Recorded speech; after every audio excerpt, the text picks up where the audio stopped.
representantes del Consejo de la Sociedad Civil del Consejo para la Transparencia. Doña Alejandra Larraín se encuentra.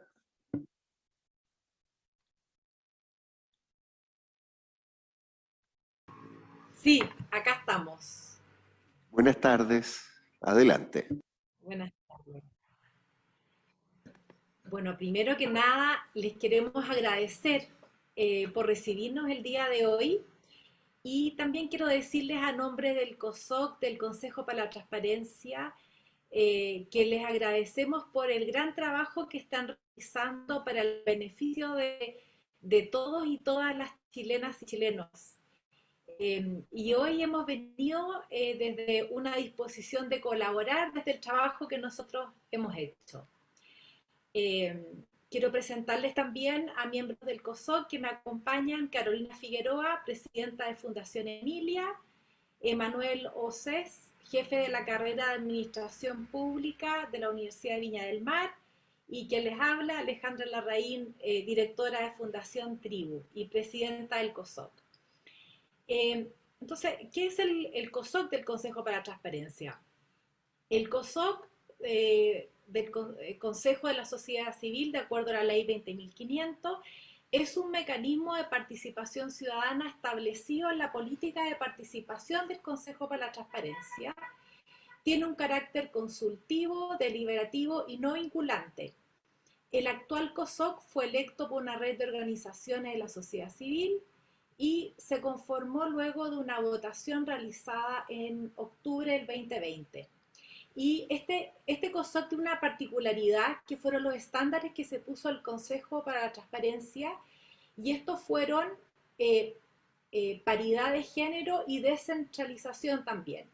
Por otro lado, a nosotros siempre se nos pregunta si queremos que las sesiones de nuestras reuniones se graben o no, y las sesiones son autoconvocadas, no son necesariamente convocadas desde el Consejo para la Transparencia. Y nosotros, cuando empezamos nuestro trabajo a partir de diciembre, decidimos armar una comisión constitución y quisimos organizar y convocar a un conversatorio a expertos y miembros de distintos centros de pensamiento que nos dieran una visión transversal respecto al reglamento del Consejo para la Transparencia. Nos interesaba mucho escuchar a personas y representantes de pensamiento de distintos orígenes políticos. También invitamos a la sociedad civil, a redes de la sociedad civil, y también, esto es muy importante, esto lo convocó el COSOC del Consejo para la Transparencia de manera independiente del Consejo para la Transparencia. Ahora les dejo a Carolina, quien va a entrar más en materia de los resultados de este encuentro. Hola, buenas tardes a todos. Efectivamente, nosotros realizamos este conversatorio que participaron un total de 15 expositores de una forma muy transversal y en la cual aparecieron algunas propuestas comunes a todos ellos, que es lo que nosotros tratamos de resumir y lo que les tratamos de exponer en esta presentación. Para nosotros es muy importante el hacerles llegar esto porque fueron contenidos que se repitieron constantemente y de forma de las más diversas expresiones, desde académicos a organizaciones civiles. Dentro de eso, las propuestas comunes que se plantearon dentro del conversatorio tienen que ver con las características principales que debería tener la Convención Constituyente, que son básicamente probidad, transparencia y participación. Dentro de todo este conversatorio fue transcrito, entonces nosotros hicimos un trabajo de tratar de establecer cuáles eran los conceptos que más se repetían, y estos se repitieron en todos los discursos de todos los expositores. Básicamente todos consideraban que una de las grandes problemáticas de la crisis de la democracia y de la desconstrucción del Estado que estamos viviendo tenía que ver con que se había fallado en estos tres ámbitos durante por lo menos 30 o 40 años, y que tenía que ser esta como la forma o la expresión máxima de participación ciudadana a través del reconocimiento y de la legitimidad que la ciudadanía le daba a los conceptos de probidad, transparencia y participación. El cómo se lograba esto, todos los expositores tuvieron dos propuestas comunes. Una, la Secretaría de Participación Ciudadana, que yo tengo entendido por lo que hemos seguido las noticias que ya existe y que ya ha sido discutida dentro de la Convención Constituyente, y establecían que la Secretaría de Participación Ciudadana tenía que dar las garantías para que la ciudadanía sea parte de este proceso de la nueva Constitución. Como decía el expositor anterior, la participación más que la representación era algo que se repetía constantemente. Y a eso se le agregaba la oportuna entrega de información. Vale decir que la información que se pudiera analizar, discutir al interior de la Convención Constituyente pudiera ser entregada de forma oportuna a través de canales de transparencia. Y para eso un plazo que les parecía óptimo era el plazo que se tiene en otras instituciones, que era un plazo de 10 días hábiles. Quiero recalcar esto porque se repitió constantemente esto, que los plazos fueran lo más rápido posible, pero que estuvieran reglamentados al interior de la Convención Constituyente. El otro tiene que ver con el estándar de probidad y la declaración de patrimonios e intereses. Y básicamente, ¿por qué esto les resultaba tan importante y tan interesante? Porque quería que las inhabilidades quedaran establecidas en el reglamento, vale decir, que no quedaran la determinación de las personas el restarse o no de una discusión, sino que fuera de conocimiento público el por qué se restaba de aquella discusión. Creo que eso es sumamente importante a la luz de la información que se ha relevado de la constituyente con respecto a cómo están votando algunos puntos durante el transcurso que llevan en operación. Es importante mantener eso a la vista, porque vuelvo a repetir, aquí se está jugando el concepto de legitimidad, no solamente de una agencia o de una institución como la constituyente, sino que de legitimidad de un Estado democrático, en todo lo que significa y en todo lo que es la esencia del Estado democrático. En relación a los puntos de ideas que más se repitieron, estas son las ideas fuerza, la idea de esencialmente pública, la idea de levantamiento de actas y transmisión de cualquier instrumento, la participación, la transparencia según un piso mínimo. Cuando hablaban de piso mínimo, significa desde dónde se podía ver la transparencia, y todos estaban de acuerdo a que el piso mínimo era lo que se había trabajado en términos de participación y transparencia en el Congreso.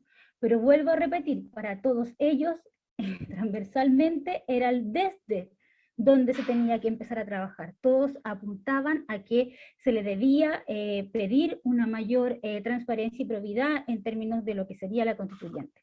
Después, una participación informada de las personas, la idea de la participación de ciudadanos, no solamente de organizaciones, el que no solamente organizaciones pudieran tener audiencias con los constituyentes, sino que también ciudadanos que no tuvieran una orgánica reconocida jurídicamente o que participaran dentro de sociedades civiles. Eso también se repitió de forma constante. También que fuera transparente la contratación de bienes y servicios y también la contratación de asesores.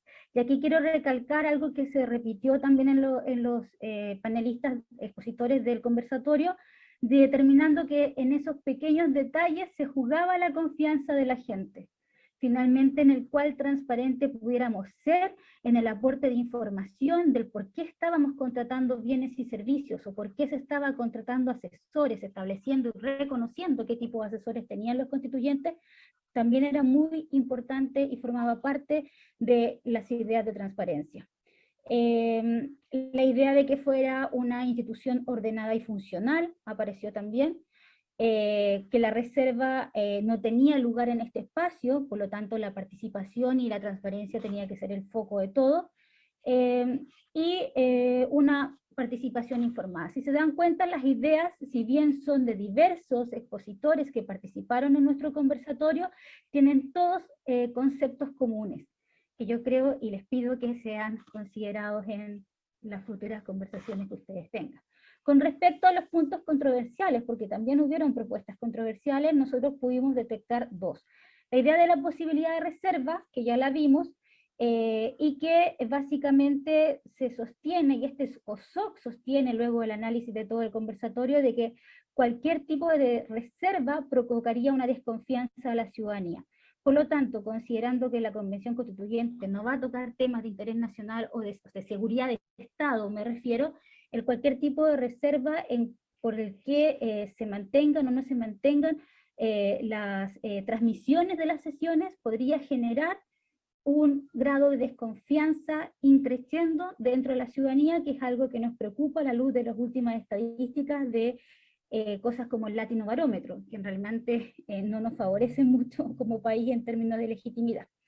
Y el otro punto controversial fue con respecto al ente fiscalizador de la Convención Constituyente. Ahí tuvimos una gran controversia y no pudimos encontrar puntos en comunes, básicamente porque la pregunta fue quién debía asumir la labor fiscalizadora de la Constituyente, y ahí aparecieron tres organismos: la Contraloría General de la República, el Consejo para la Transparencia y una comisión de ética interna de la Convención Constituyente. La última, la creación de una comisión de ética interna de la Convención Constituyente, fue la que tuvo mayor consenso, pero aún así se generó todo un conflicto. Nosotros como COSOC sugerimos abrir la discusión sobre la creación de una figura de una comisión mixta externa, que funcione bajo el modelo de los contrapesos como ente fiscalizador de la Constituyente. ¿Y por qué sugerimos esto? Y les pedimos que abran el análisis y la conversación sobre esto, es básicamente por lo que he mencionado de forma reiterada, que son los índices de desconfianza y de deslegitimidad, que son equilibrios muy frágiles, especialmente en las percepciones y en la expectativa que tiene la ciudadanía con respecto a la labor de la constituyente. A continuación dejo la cantidad de expositores y los nombres de los expositores para que vean lo transversal que fue este conversatorio, y le doy la palabra al consejero Emanuel Oces para que retome cuáles son las características de lo que se propone desde el COSOC. Emanuel. Hola, gracias Carolina. Un minuto, perdón Manu, por un minuto porque ya han completado el tiempo. Sí, gracias. súper corto para profundizar un poco. Bueno, los saludo a todos y todas. Contarles, bueno, profundizando un poco lo que señalaba anteriormente Carolina, ¿por qué consideramos que la reserva no debiese, nosotros como COSOC, la reserva no debiese ser un instrumento que se utilice mediante la convención? Porque las materias que se van a abordar en la convención no son materias donde se comprometa efectivamente la seguridad nacional. No se está discutiendo, por ejemplo, respecto a las políticas públicas o el gasto en materia de seguridad de defensa, sino que el rol que debería tener la defensa dentro del órgano constitucional y obviamente dentro de este del nuevo régimen constitucional. En ese sentido, no hay como razones plausibles para poder sostener un mecanismo de reserva, y además agregando los niveles de desconfianza que ya señalaba Carolina, que obviamente el daño que se puede generar al no tener una reserva en un ámbito de seguridad nacional probablemente va a ser menor al perjuicio que se pueda generar respecto a la confiabilidad y a la legitimidad que la convención requiere para su funcionamiento. Entonces, de esa perspectiva, consideramos que la reserva como COSOC no debiese ser un mecanismo o no existe una razón fundada para poder sostenerla.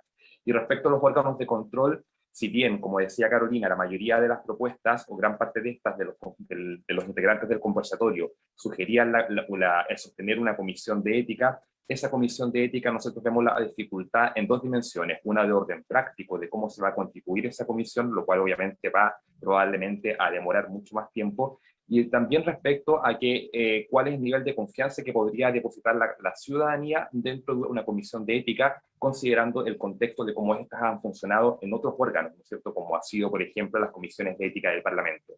Entonces, de esa perspectiva, también consideramos que el mejor mecanismo de diseño institucional para poder establecer los mecanismos de control hacia la convención debiesen ser la creación de un organismo mixto conformado con las instituciones del Estado controladoras y fiscalizadoras que ya existen, lo que va a permitir ahorrar tiempo respecto al funcionamiento de la comisión, y, ¿no es cierto?, que sean estas las que apliquen al menos sus instrumentos como piso mínimo para poder ejercer estas funciones de fiscalización y velar, obviamente, porque no persistan conflictos de intereses dentro de los constituyentes.